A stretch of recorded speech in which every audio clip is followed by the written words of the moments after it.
One thing that sets apart experienced surface pattern designers from new surface pattern designers is often the quality and complexity of their pattern layout.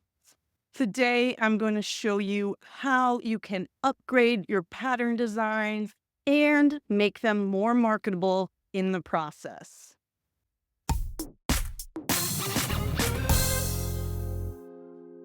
First, I want to make really clear that not all art on products is a pattern, and not all art that is licensed is a repeating pattern.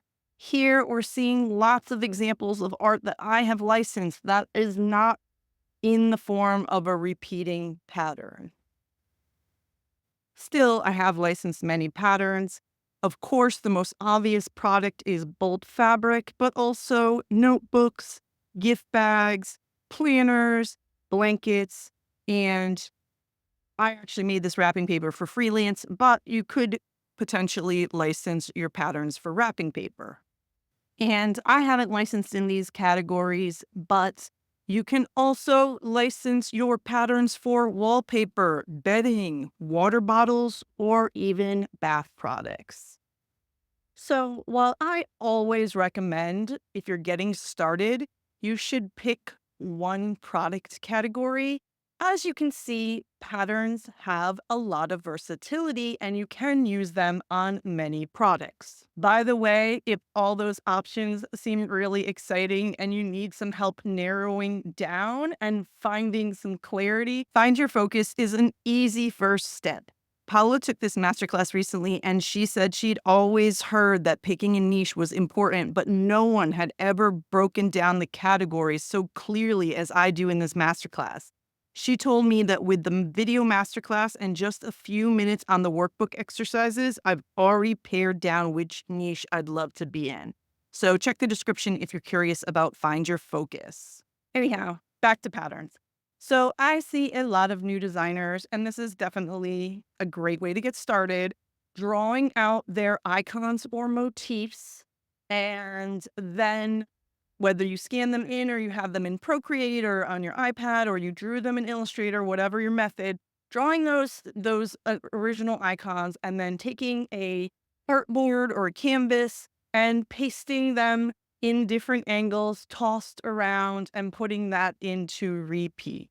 Honestly, I mean, that's how you get started. That is a great way to learn. However, if you've been doing this for a while, and you are still using this exact same method of drawing the individual icons and tossing them around your canvas, it might be time for an upgrade because you're probably noticing that all your patterns are starting to kind of blend together, starting to look the same. So maybe it's time to add some interest to your patterns. In my course, Successful Licensing Collections, I talk about what gives a repeating pattern main print energy, what gives it the ability, the pizzazz to call it a hero print or a main print.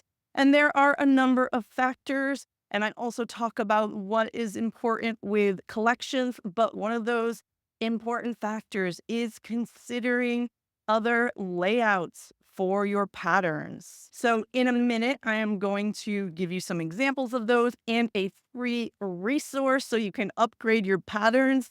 But first, let me know in the comments if this sounds like you. Have you been continuing to toss your patterns around? And is it feeling like your patterns are getting a little bit stale? Let me know in the comments. So when I talk about a variety of layouts, I'm not talking about how you put a pattern into repeat, right? So there are different ways to put patterns into repeat. But what I'm really more talking about is how you arrange your icons or motifs within a repeat tile. So let me show you some examples. Here we're seeing a really packed layout where everything is crunched in and you're filling up your whole ground. Here I've got a grid layout where everything is lined up into a grid. And finally, an aligned layout where something is in a stripe. You're matching up all your icons sort of in a stripe. In this case, it's a diagonal. I have had a free resource available for a couple years, but I just updated this. This is my free pattern layout guide that you can get. I'm going to put the link at the top of the description below. And you can get 19 different types of pattern layouts, similar to what I showed you just now.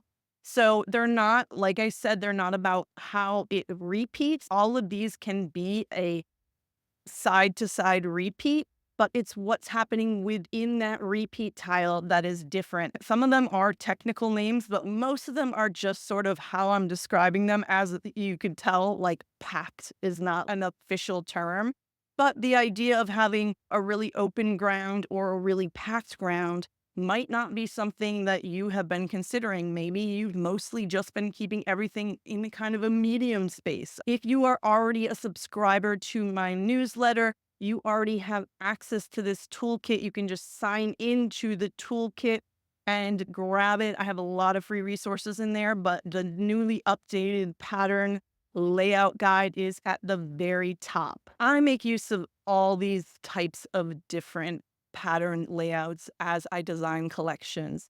And this spring, I was designing a collection.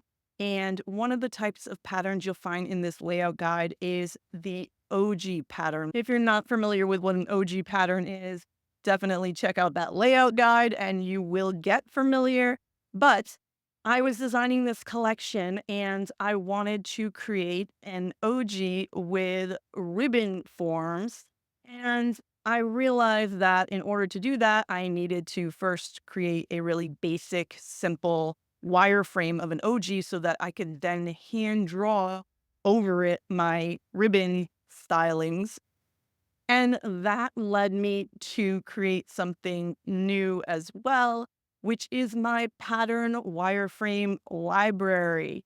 And this is a mini upgrade from my layout guide where I have like 20 wireframes of different layouts that are in the layout guide. And this is such a great resource. I've already been using it myself. Since I created it, I have been using it for my own projects already. Like I was just working on a client project yesterday and I needed one of my wireframes. So I just dove in and that was like the start of a pattern that made it so much simpler than having to create it from scratch. This wireframe pattern library is a super simple fun way to experiment with some new layouts. And at the time of recording this, it is only $2. So definitely check that out as well if you're interested. And you can use it on Procreate or any program affinity, whatever programs you use. But because I made it as a PDF, I also show you how you can easily import it into Adobe Illustrator if you're a big Adobe Illustrator fan like I personally am, and have those formats already in stroke form so that it's super easy. Every pattern in the wireframe library is in seamless 8-inch side-by-side repeat. And I show you how you can adjust those repeats for different sizes, but super easy to use, super easy to grab. So if that's something that's interesting to you, all these links are in the description because seriously, it can upgrade your patterns. And I love to see a little bit more interest in collections and in patterns than that tossed layout.